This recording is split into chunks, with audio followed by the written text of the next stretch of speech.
Am fost întrebat în comentarii de câteva persoane la videotutorialul în care am prezentat cum se ridică un colet comandat de la EMAG plătit online cu ridicare la EasyBox, cum se poate plăti cu cardul bancar o comandă la EasyBox pentru a ridica coletul. Eu fac comenzi de pe EMAG cu ridicare colet de la EasyBox mai des și vreau să vă prezint și această metodă de plată cu cardul la EasyBox.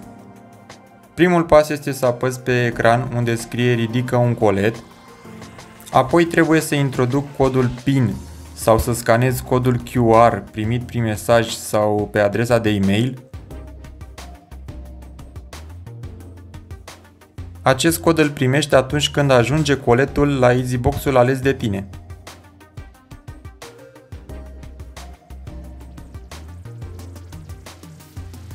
După mi afișează cât am de plată și că trebuie să introduc cardul aici sau să-l țin lipit pe cititorul contactless timp de 5 secunde. Eu o folosesc pe cea în care să țin lipit cardul pe cititorul contactless. Îmi cere să introduc codul PIN al cardului și apoi să apăs tasta OK.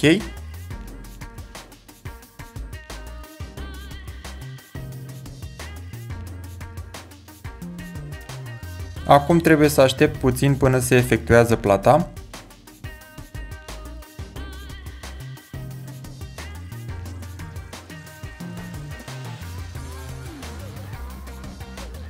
Când plata a fost aprobată, mi se deschide automat sertarul în care se află coletul meu.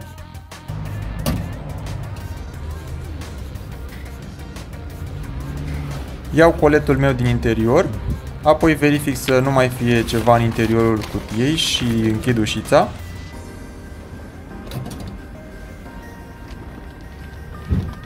Apoi apăs finalizare.